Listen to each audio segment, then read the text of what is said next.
o mejor, versículo 1 en adelante. ¿Lo tienen? ¿Listo? Muy bien. Capítulo 22, versículo 1. Dice: aconteció después de estas cosas que Dios probó a Abraham y le dijo: Abraham, y éste respondió: aquí estoy. Y Dios le dijo: toma ahora tu hijo, tu único, Isaac, a quien ames, y vete a tierra de Moría, y ofrécelo allí en holocausto sobre uno de los montes que yo te diré. Abraham se levantó muy de mañana, ensilló su asno, tomó consigo a 2 de sus siervos e a Isaac su hijo. Después cortó la leña para el holocausto, se levantó y fue al lugar que Dios le había dicho. Al tercer día alzó Abraham sus ojos y vio de lejos el lugar. Entonces dijo Abraham a sus siervos: esperad aquí con el asno. Yo y el muchacho iremos hasta allá, adoraremos y volveremos a vosotros. Tomó Abraham la leña del holocausto y la puso sobre Isaac, su hijo. Luego tomó en su mano el fuego y el cuchillo, y se fueron los dos juntos. Después dijo Isaac a Abraham, su padre: Padre mío. Y él respondió: aquí estoy, hijo mío. Isaac le dijo: tenemos el fuego y la leña, pero ¿dónde está el cordero para el holocausto? Abraham respondió: Dios proveerá el cordero para el holocausto, hijo mío. E iban juntos. Cuando llegaron al lugar que Dios le había dicho, edificó allí Abraham un altar.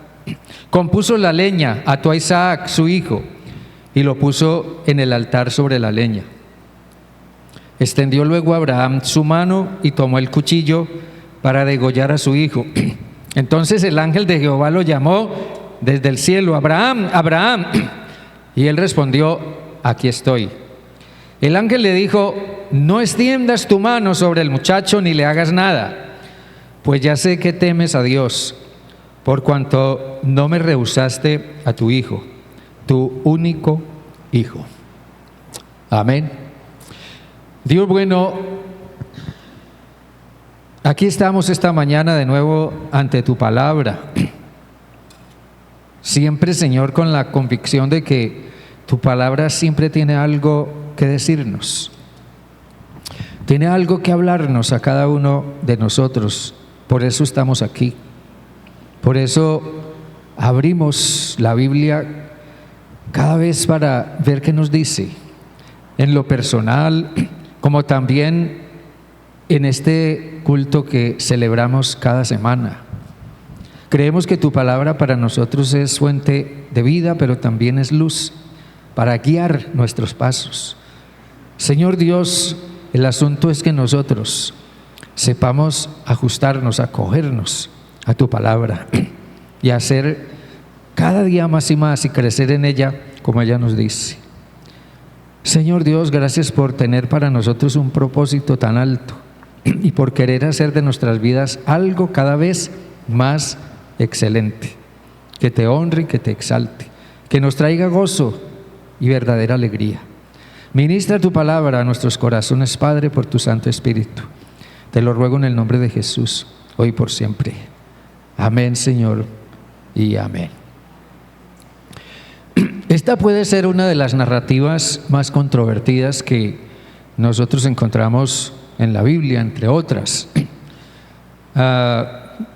Y puede ser un tanto escandalosa para quienes la miran desde un punto de vista que no corresponde al propósito que tuvo el autor cuando incluyó dentro del libro del Génesis esta narración acerca de Abraham y su hijo. Pero más allá de todo eso, lo interesante es que en el versículo 5 esta narración introduce el tema de la adoración. Allí en el versículo 5 dijo Abraham a sus siervos: esperad aquí con el asno. Yo y el muchacho iremos allá. Gracias, mi hermano, muy amable. Yo y el muchacho iremos allá y adoraremos. Iremos allá, adoraremos y volveremos a vosotros. Adoraremos y volveremos a vosotros. Nos introduce el tema de la adoración. Estos domingos estoy tratando de hacer una reflexión sobre la adoración. Ya comenzamos hace 8 días y espero que algo de esto haya quedado en alguna manera en su corazón o en su reflexión, en su inquietud. Pero aquí nos introduce de nuevo esta experiencia de Abraham con el tema de la adoración. Una adoración o un acto de adoración bastante extraño y que nos hace preguntarnos qué es, al fin de cuentas, adoración. Tal vez nosotros todos tengamos una idea acerca de lo que es la adoración o de lo que es adoración, pero en realidad, ¿qué es adoración? Si miramos un diccionario de la lengua castellana, nos encontramos con que adoración tiene que ver con reverenciar, rendir reverencia, reverenciar con sumo honor y respeto. Digamos, en un sentido muy general, es reverenciar con sumo honor y respeto, pero también en un sentido quizás más religioso, adoración es rendir culto a la divinidad, a una divinidad. Hasta aquí nosotros podremos aplicar ese concepto de adoración a cualquier religión que haya existido en la historia o que exista hoy en el mundo. Cualquier religión que tenga sus dioses o que tenga sus objetos de veneración o sus ideas religiosas, pues se aplica esto de reverenciar con sumo honor y respeto y rendir culto a la divinidad. Sin embargo, en el contexto cristiano, la historia es diferente. En el contexto cristiano, la adoración tiene que ver con reconocer a Dios, con reconocer al Dios de la Biblia, no al Dios del Corán, no al Dios de los budistas, no al Dios en el que no creen los ateos, no a ninguno de esos dioses, sino reconocer al Dios que se revela y se ha dado a conocer a través de la Biblia, que es la palabra, es la revelación de Dios. La adoración tiene que ver con reconocer a ese Dios, pero también tiene que ver con reconocer las virtudes de ese Dios, reconocer que Él es eterno, que Él es el creador, que Él es omnipotente, que Él es santo, 3 veces santo, que Él es puro, que Él es perfecto y todo lo demás. Reconocer todas las virtudes de Dios, pero reconocer también que Él es único, que Él es absolutamente único. El profeta Isaías hablaba del Dios incomparable al pueblo de Israel que estaba sumido en medio de la confusión de la idolatría en la que querían adorar a un Dios y a otro. Pero Isaías le dice a Israel que Dios es único, pero también le dice que Dios es incomparable, porque solamente Él es Dios y Él es digno de todo honor y alabanza y obediencia. Amén, hermanos. Todo esto nos indica una cosa, que no solamente Dios está por encima de todo cuanto existe y cuanto Él creó, sino también significa que todo en mi vida personal debe estar sometido a Dios. Dios debe estar por encima de todo en mi vida. Dios debe estar por encima de toda y cada una de las áreas de mi vida. No puede haber compartimientos cerrados a los cuales Dios no tenga acceso. Dios debe estar por encima de todas las áreas de mi vida. Al menos en teoría. Al menos en teoría las cosas debieran ser así. Lo característicamente esencial. Si usted lo mira bien, lo característicamente esencial de la vida cristiana, si nos preciamos de ser cristianos, lo característicamente esencial es el reconocimiento de Dios, el reconocimiento de su voluntad sobre todo el ámbito de mi vida, absolutamente. Por tanto, toda mi vida debiera estar bajo ese reconocimiento y encaminada a honrarlo. Vamos bien, hermanos. Este relato de Génesis nos lleva a una comprensión de la adoración que va mucho más allá de lo que generalmente nosotros practicamos o hacemos en relación con la adoración. No podemos negar que el culto que celebramos acá, el evento que llevamos a cabo acá cada semana a esta hora, es un acto de adoración y que seguramente todos ustedes, espero que así sea, vienen a este lugar y a participar de este acto con una actitud, con un espíritu de adoración.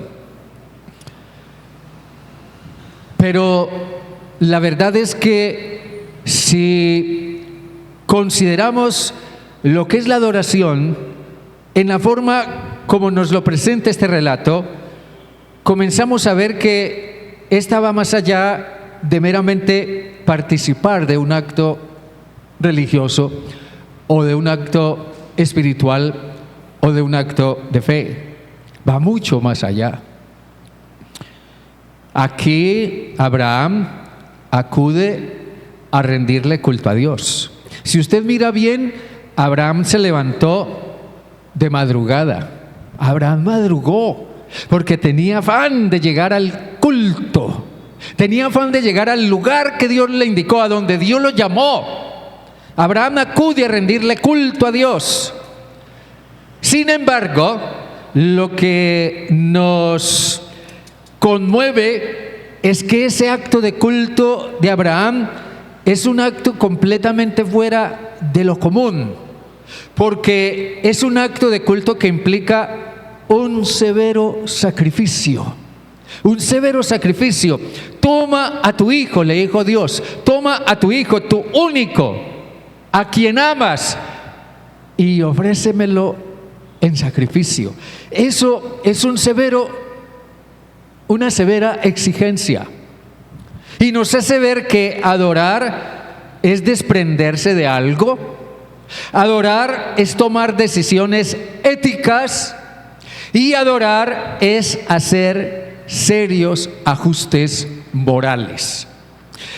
Es desprenderse de algo, tomar decisiones éticas y hacer serios ajustes morales. Y yo diría que esa es una formulación teológica importante y también es cierta, absolutamente cierta. Pero el problema con las formulaciones teológicas es que nosotros las sabemos, sí.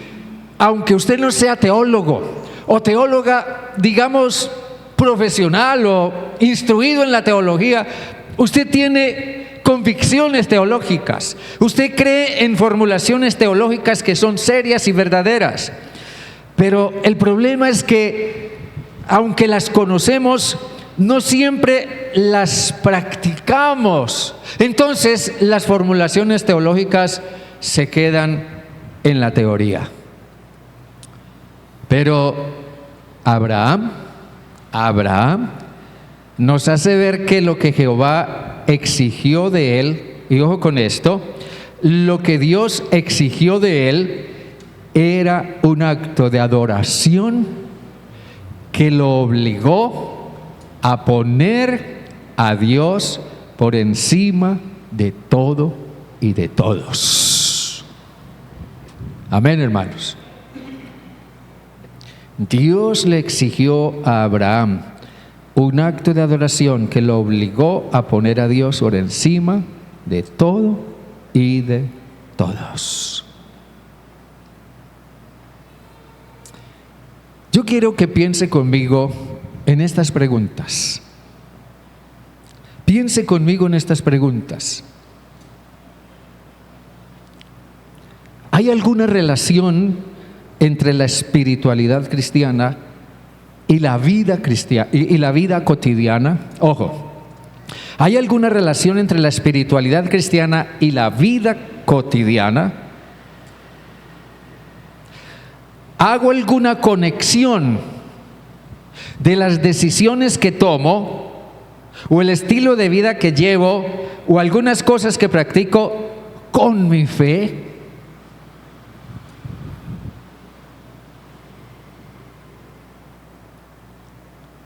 Para servir a Dios hay que tener un ministerio de iglesia, como ser maestro, integrante del grupo de alabanza, ujier o algo así. O no puedo hacerlo también por medio de mi trabajo secular. Puedo servir a Dios a través de mi trabajo secular. Puedo adorar a Dios a través de mi trabajo secular.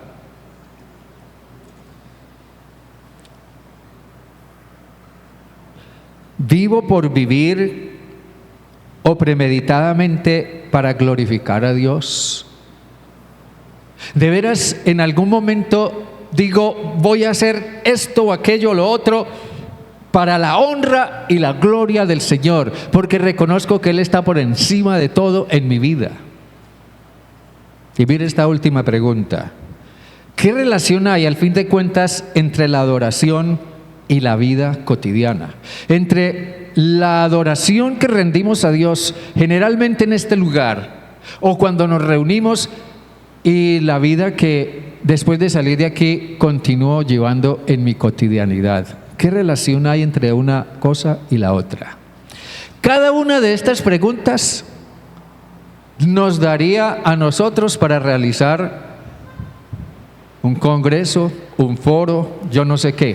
Por eso mi propósito no es responder estas preguntas aquí. Solamente las hago porque quiero basarme en lo que quiero presentarles en este resto de la reflexión a partir de esas preguntas. Porque a la luz de todo eso, nosotros podemos hacer una podemos hacer una afirmación seria.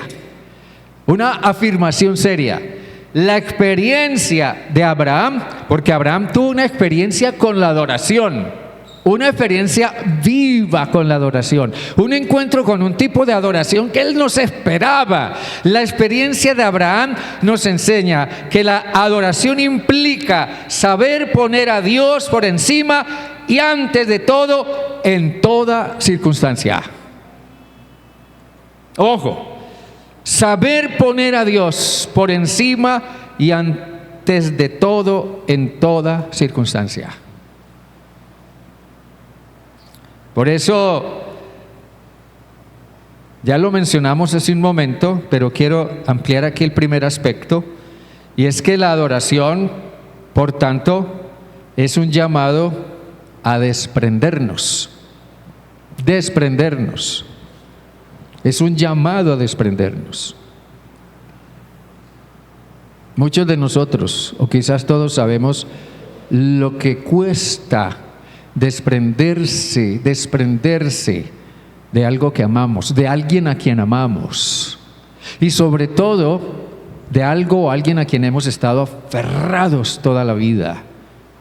Por ejemplo, cuando muere un ser querido a quien hemos amado profundamente, desprendernos es doloroso y difícil.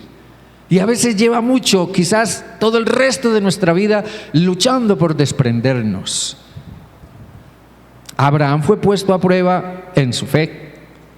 Y yo pienso que si Abraham fue puesto a prueba, fue por algo. No porque las cosas anduvieran bien en la vida de Abraham.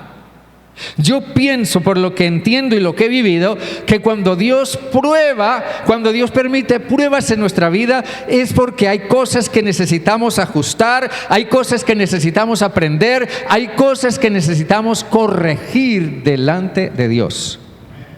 Por alguna razón o con un propósito, Dios probó a Abraham.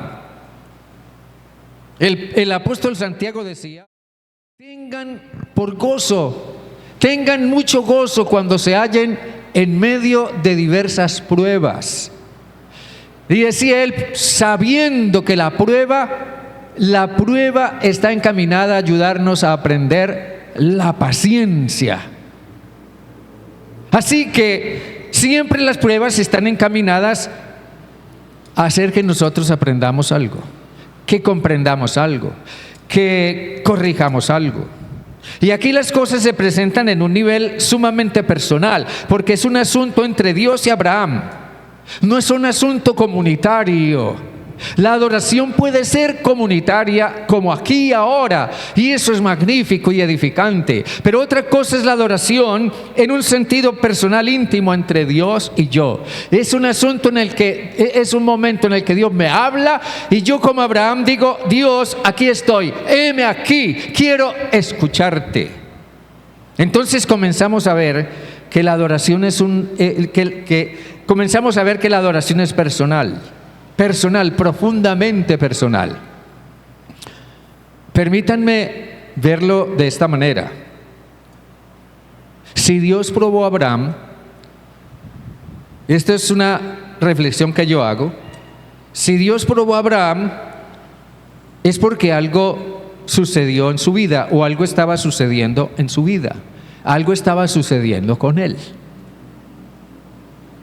Algo estaba sucediendo dentro de él que lo hizo pensar que Dios estaba hablándole o estaba tratando de hacerle ver algo que él no veía, o algo que le costaba mucho trabajo aceptar, o algo que quizás ya otros le habían dicho: mira, Abraham, yo veo en ti esto, yo veo en ti esto otro, yo veo esto. Ponle cuidado a eso en tu vida. Pero a Abraham quizás le costaba trabajo aceptarlo. No siempre nosotros asociamos las cosas que nos pasan con la voz de Dios hablándonos. A veces simplemente lo vemos como: bueno, al fin de cuentas también se pierde, o al fin de cuentas eso le pasa a todo el mundo, o estuve muy de malas, o fue mala suerte, o simplemente son cosas que vienen por alguna razón. Pero no siempre nosotros pensamos que Dios pueda estar hablándonos a través de alguna circunstancia en nuestra vida. Abraham percibió que Dios le estaba diciendo algo a través de algo que él estaba viviendo, y Abraham estuvo dispuesto a escuchar a Dios. Heme aquí. Se dispuso a considerar que le estaba diciendo Dios por medio de lo que le estaba sucediendo. Dios, aquí estoy, ayúdame a entender qué es lo que me está pasando. ¿O qué es lo que me estás tratando de decir? ¿Qué es lo que tú quieres, Señor, que yo comprenda, que yo acepte, que yo reciba? ¿Qué es lo que tú quieres, Señor Dios, que yo decida? ¿De qué es que se trata? Y muy pronto, cuando Abraham se abrió a Dios, a escuchar a Dios a través de lo que estaba sucediendo en su vida, muy pronto se dio cuenta que tenía que ver con su hijo. Tenía que ver con su hijo. ¿Qué estaba sucediendo con el hijo de Abraham? Y yo pienso que eso nos hace preguntarnos, o nos hace pensar: ¿qué está sucediendo con tu hijo, con tu hija? ¿Tú sabes qué está sucediendo con tus hijos, con tus hijas? ¿Qué está sucediendo con el hijo de Abraham? Nos hace preguntarnos también: quizás estaría Abraham amando demasiado a su hijo. ¿Estaría Abraham amando más a su hijo que a Dios? ¿Se habría olvidado Abraham de que la voluntad de Dios sobre su hijo tenía que ver con ponerlo en el lugar que le correspondía y ejercer sobre él la autoridad de vida para que su hijo creciera como era el propósito de Dios? ¿Estaba quizás Isaac controlando los sentimientos, la autoridad o el tiempo de Abraham? ¿Había una incongruencia entre la fe de Abraham y la relación con su hijo? Es muy enfático, miren bien, es muy enfático ese tu hijo. Es muy enfático ese tu único. Es muy enfático ese a quien amas. La Nueva Traducción Viviente traduce ese hijo al que tanto amas. Está bien amar a los hijos, pero no siempre parece que nosotros sabemos poner el límite o distinguir el límite a partir del cual resultemos amando a nuestros hijos más que a Dios. Sí, se trataba de su hijo. Ahora Dios le señala algo muy personal que Abraham tiene que resolver. Abraham debía adorar a Dios, sí, pero también debía adorar a Dios poniendo a su hijo en el lugar correspondiente. Debía amar a Dios por medio de su hijo, ofreciéndolo en sacrificio, ofreciéndolo como ofrenda, entregándoselo a Dios, reconociendo a Dios por encima de su hijo. En otras palabras, Abraham debía reconocer que Dios está siempre por encima de todo. Ese hijo puede ser tu hijo, puede ser mi hijo o mi hija, en el sentido literal. Ese hijo al que amamos tanto, ese hijo al que estamos dispuestos a satisfacerle todos los caprichos y a concederle todos los deseos. Incluso estamos dispuestos a sacrificar nuestra propia autoridad espiritual y moral en aras del capricho y el deseo de nuestro hijo. No, es que él quiere así, es que ella quiere así. Yo respeto el deseo de él, yo respeto el deseo de ella. Y no nos damos cuenta de que estamos renunciando al papel de autoridad que Dios nos dio sobre nuestros hijos. Pero de una manera un tanto más extensiva, ese hijo puede ser también aquello a lo que tú estás aferrado, como algún pecado que todavía no resuelves en tu vida y que sigues manteniendo ahí, abrazado a ese pecado, sabiendo que es un pecado que hay en tu corazón, pero tú lo sigues manteniendo allí, apañado. O tal vez ese hijo puede ser tu obsesión enfermiza por el trabajo, por el dinero, por ser reconocido, por tener fama o por no sé qué cosas, algo a lo que estás aferrado en ese aspecto. Ese hijo puede ser tu propio carácter, ese carácter del cual tú dices: yo soy así y yo no voy a cambiar, así nací y así me voy a morir. Yo no sé. Abraham nunca imaginó que en el ejercicio de su fe Dios lo pusiera en una situación tan drástica, tan exagerada, para que le obedeciera.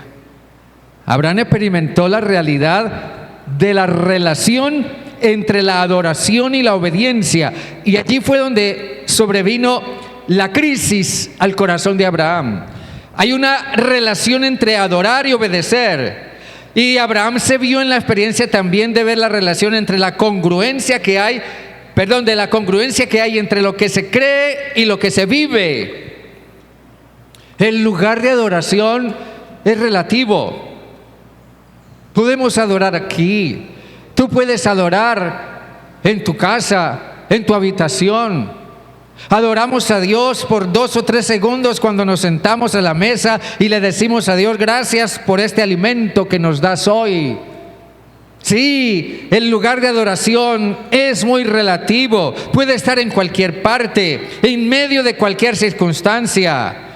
Más bien la pregunta es si cuando salimos del culto continúa nuestra adoración. Cuando tú sales del culto, cuando tú sales de acá, continúa tu adoración.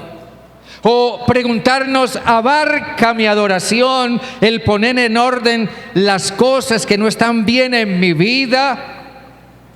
Cuando tú sales del culto, ¿eres otra persona? ¿O simplemente eres una persona aquí y cuando sales del culto vuelves a tu cotidianidad, a pelear con tu esposa, a tratar mal a tu esposa, o a gritar a tu esposo, o a gritar a tus hijos, o a ser deshonesto en tu trabajo, o andar en lo que no está bien?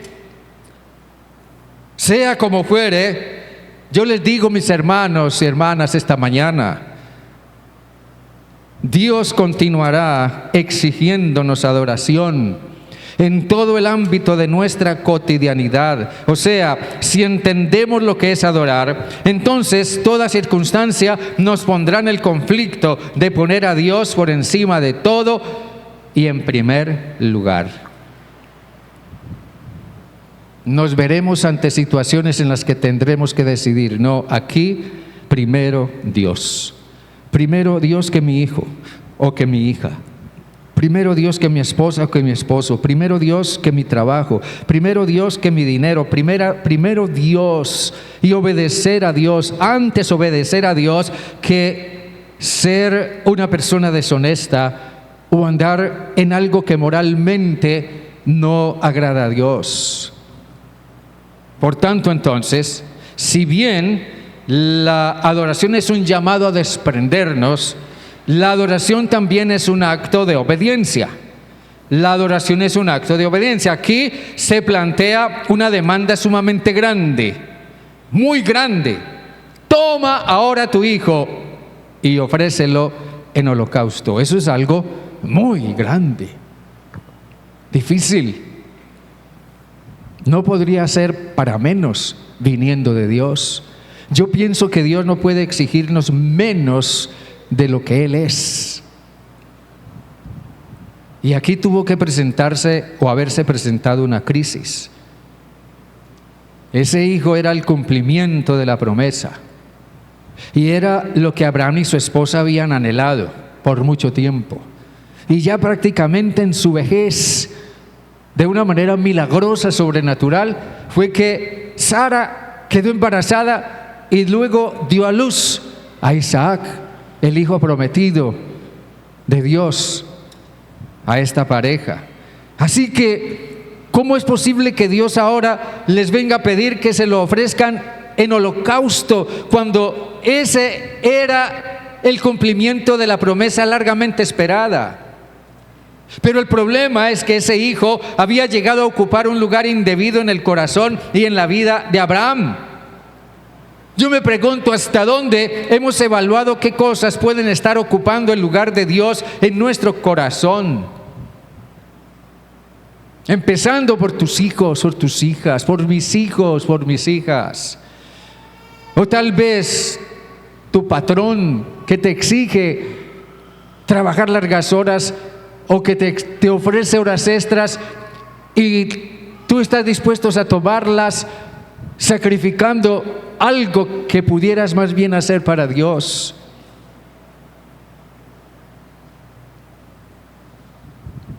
Para Abraham había llegado el momento en que esa situación tenía que revertirse. Sí, que se presenta un conflicto, crisis, cuando se nos confronta con algo que no está bien en nuestra vida, es una realidad. Se presenta un conflicto o crisis cuando se nos confronta con algo que no está bien en nuestra fe. Se nos presenta un conflicto o crisis cuando somos confrontados con algo que no está bien en nuestra ética.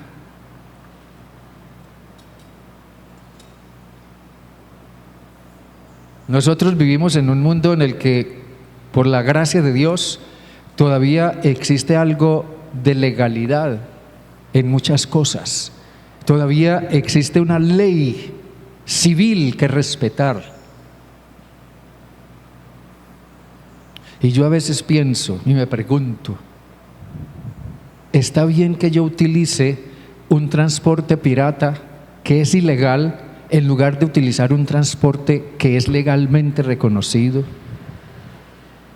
¿Está bien que si yo voy a irme y quiero irme a otro país, me vaya de manera ilegal, sin sacar la visa, sin pagar el precio, por medio de lo que se conoce como el hueco, pagando una cantidad de millones a alguien por allá y exponiendo mi vida y mi familia para poder llegar a donde tengo la obsesión de llegar sin que tenga la seguridad de que esa es la voluntad de Dios. Hermanos queridos, yo les diré esto: la mejor manera de interpretar este relato de Abraham, usted puede no estar de acuerdo conmigo en todo esto, y yo diría, está bien, pero le digo sinceramente, la mejor manera de interpretar este relato es poniéndonos nosotros en el lugar de Abraham. Nosotros como padres, como madres, nosotros como trabajadores, como empleados, como ciudadanos, como vecinos, como estudiantes, como lo que sea, pongámonos en el lugar de Abraham y preguntémonos: ¿qué tanto le hemos entregado a Dios todo aquello a lo que estamos aferrados? ¿Qué tanto le hemos entregado a Dios nuestros hijos, nuestras hijas?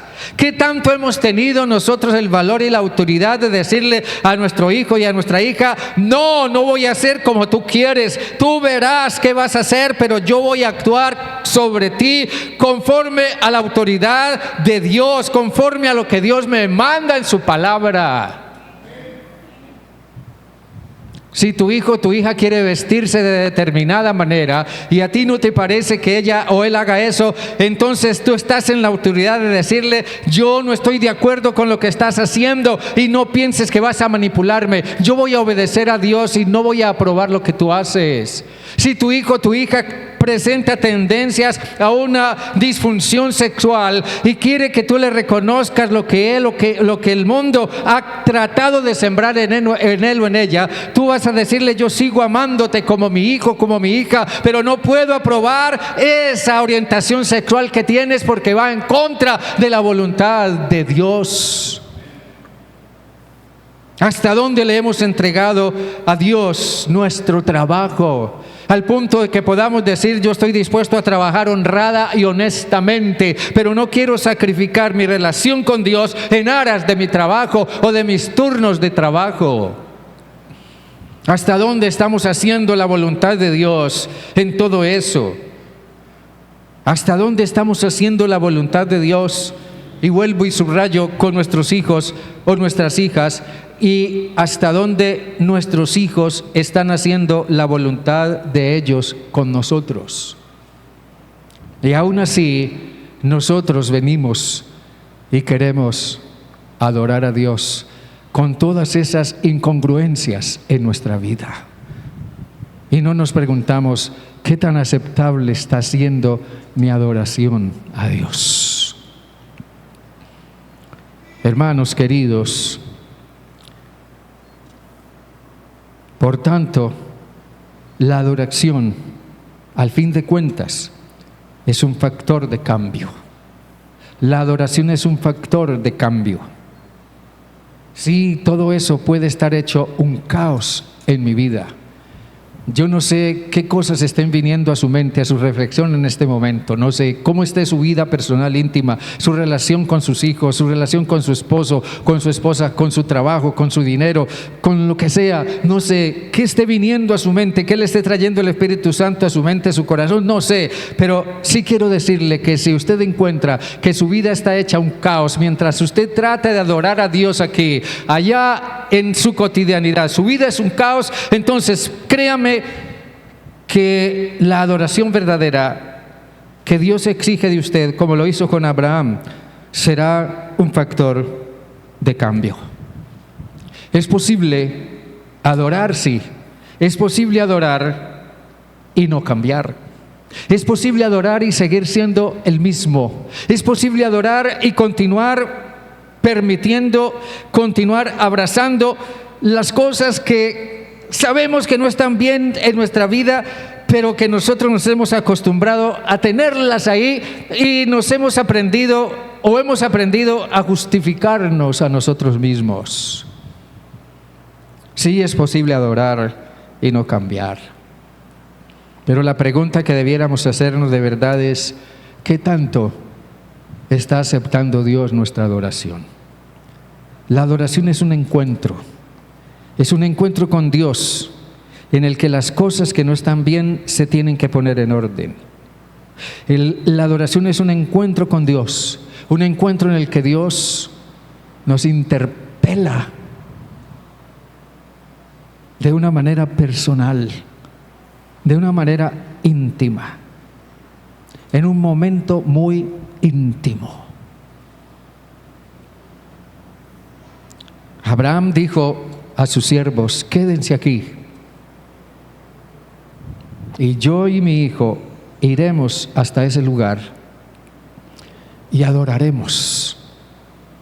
Allá las cosas van a tener que revertirse. Allá las cosas van a tener que cambiar. Van a tener que ajustarse. Allá tiene que haber una renuncia profunda. Sí, iremos allá y adoraremos. Pero Abraham también dijo: volveremos. Abraham dijo: volveremos. Abraham estaba pensando en una situación que sería revertida solo en ese lugar de encuentro con Dios en adoración. Abraham estaba pensando que habría un cambio.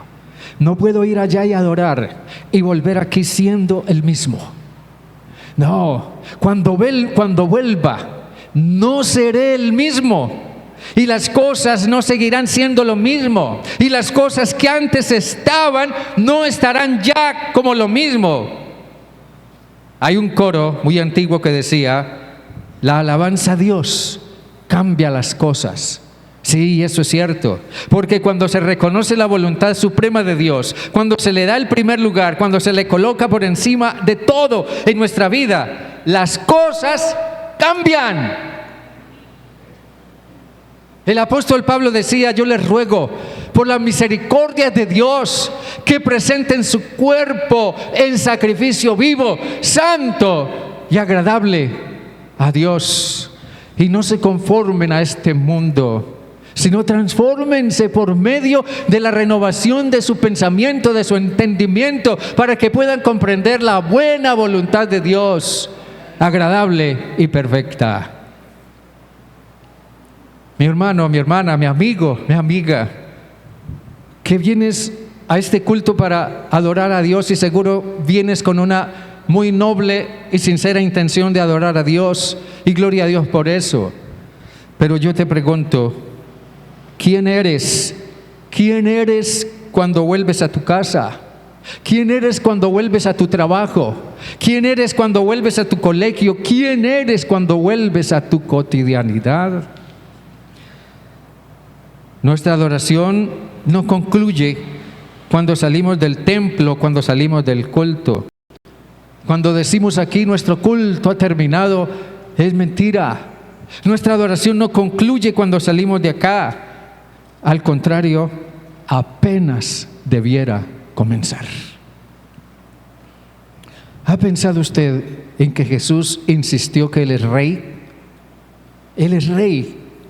Jesús fue reconocido como rey por aquellos que entregaron sus vidas a Él. Jesús fue reconocido como rey, fue crucificado como rey. Jesús fue menospreciado por los judíos porque Él dijo ser el rey de los judíos. Jesús era el rey, y Él le dijo a Pilato: yo soy rey, pero no soy rey de este mundo, porque si fuera rey de este mundo, mis súbditos vendrían y pelearían por mí. No, yo no soy un rey. Soy rey, sí, pero no un rey de este mundo. Jesús es rey en el mundo espiritual. Y el término rey nos evoca a nosotros poder y autoridad absolutos. Si nosotros reconocemos a Jesús como rey, como el rey, si cantamos Jesús es mi rey, si decimos Jesús es mi rey, toda mi vida debiera estar en congruencia con eso, demostrando que Él en verdad está por encima de todas las áreas de mi vida. Hace un rato cantábamos: quiero verte engrandecido, Señor. Decía el coro: quiero verte engrandecido, Señor. Y nosotros debiéramos decir esta mañana: yo quiero verte engrandecido Señor. Quiero verte engrandecido sobre mi egoísmo. Quiero verte engrandecido sobre mi orgullo. Quiero verte engrandecido sobre mis hijos. Quiero verte engrandecido sobre mis malos procederes. Quiero verte engrandecido sobre mis incongruencias. Porque tú eres Dios. Porque tú eres el Rey. Amén, hermanos. Póngase de pie, por favor, y cante conmigo este himno.